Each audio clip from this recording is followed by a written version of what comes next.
Hi, and today what we're going to talk about is calories and why they're so important for every nutritional goal. So it's best to start off with what exactly is a calorie.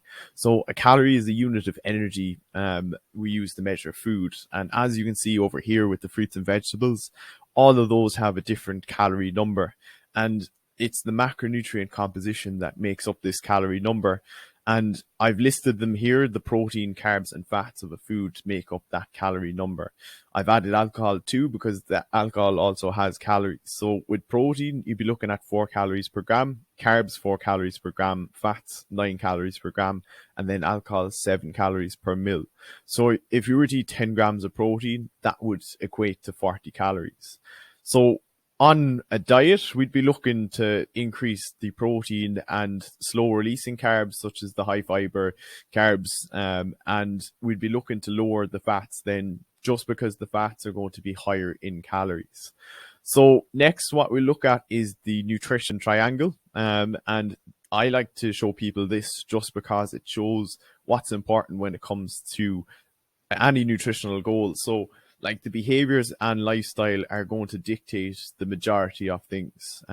Say if you have a problem with food guilt, if emotional eating or stress eating is part of your day, then that will really dictate a diet over anything else.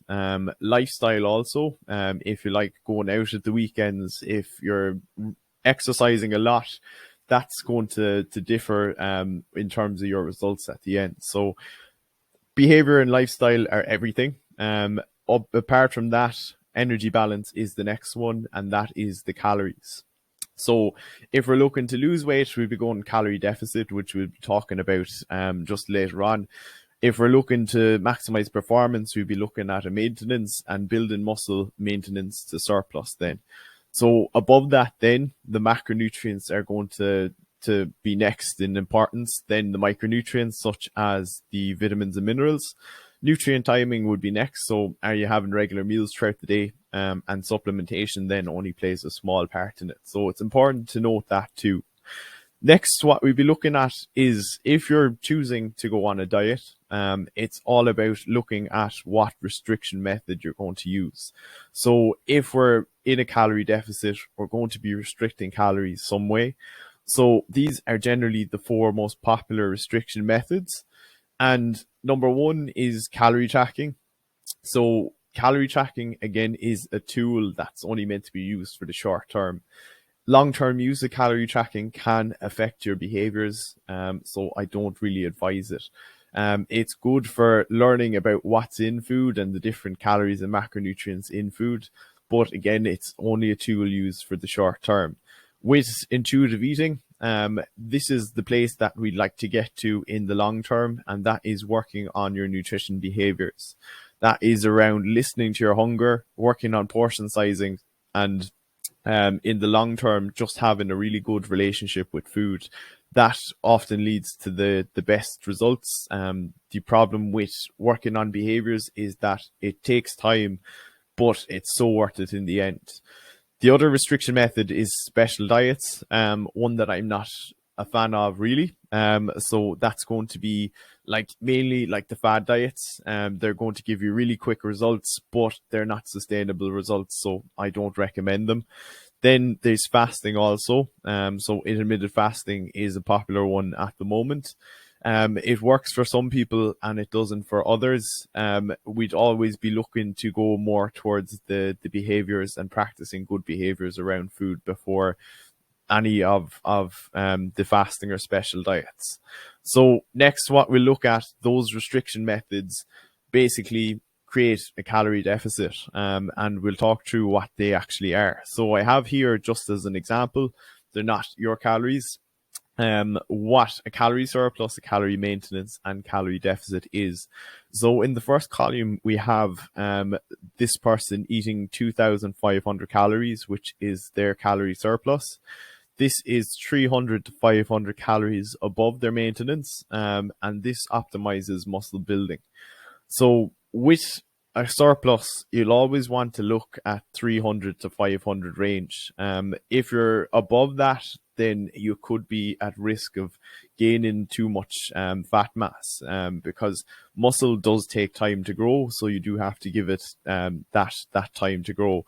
With the middle one, we're looking at the calorie maintenance. This is where a person doesn't gain or lose weight. And coming back to just the behaviors, practicing good long-term behaviors makes the calorie maintenance actually a lot easier.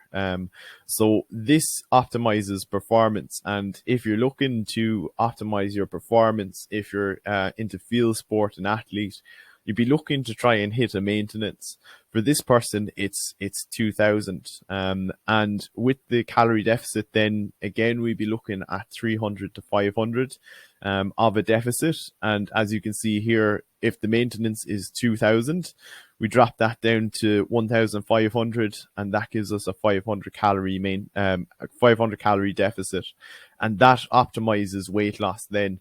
Any lower will just cause really low energy, and is not really advised depending on your starting point.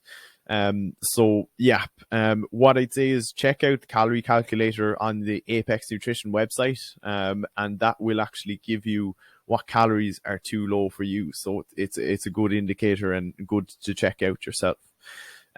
What I'd be saying is just around those, like this is a good kind of map of describing if you're going too low or too much in terms of calories. So if we talk about going too low, you'd be feeling really tired. You'll be getting a lot of cravings throughout the day, especially sugar cravings. Sugar cravings are a very popular one if you're not fueling enough throughout the day. Mood goes poor, and you'd be getting like brain fog and stuff like that.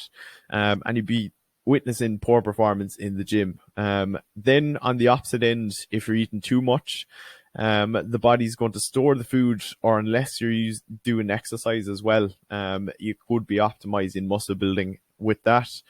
You're going to feel good energy, and the weight is going to increase or plateau.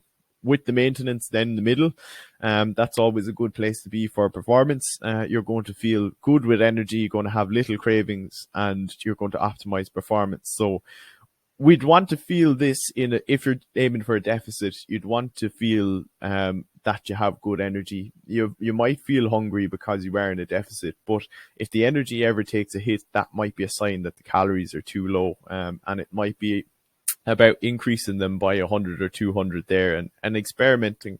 It's all about experimentation and seeing what works well for you in the long run. So the main kind of long-term takeaways from this is that you need to set like specific times for what you're trying to achieve. Especially in weight loss, what I can see is that it tends to go in cycles. Sometimes you might have what's classed as a bad weekend, which if you improve behaviors, it won't be a bad weekend. And then that causes just the diet to go out the window. And then a few weeks down the line, it could be dieting again. So it's about taking a chunk of time, 6 to 12 weeks, and saying, I'm dedicating this to diet, and only dedicating that then. If it goes on after that, you're just constantly dieting, and nobody wants to diet forever. There needs to be a set specific time. Depending on your starting points, that could be longer. So it doesn't have to be for the 6 to 12 weeks, and you can have little breaks in between that. And it's important to structure those too. The main takeaway is just aim for better nutritional behaviors. In the long term, they're worth their weight in gold. Like listening to your hunger and having no fear around food is the main goals in the end. So hope that answers everything on calories. And as always, if you have any questions, just reach me through WhatsApp or email me.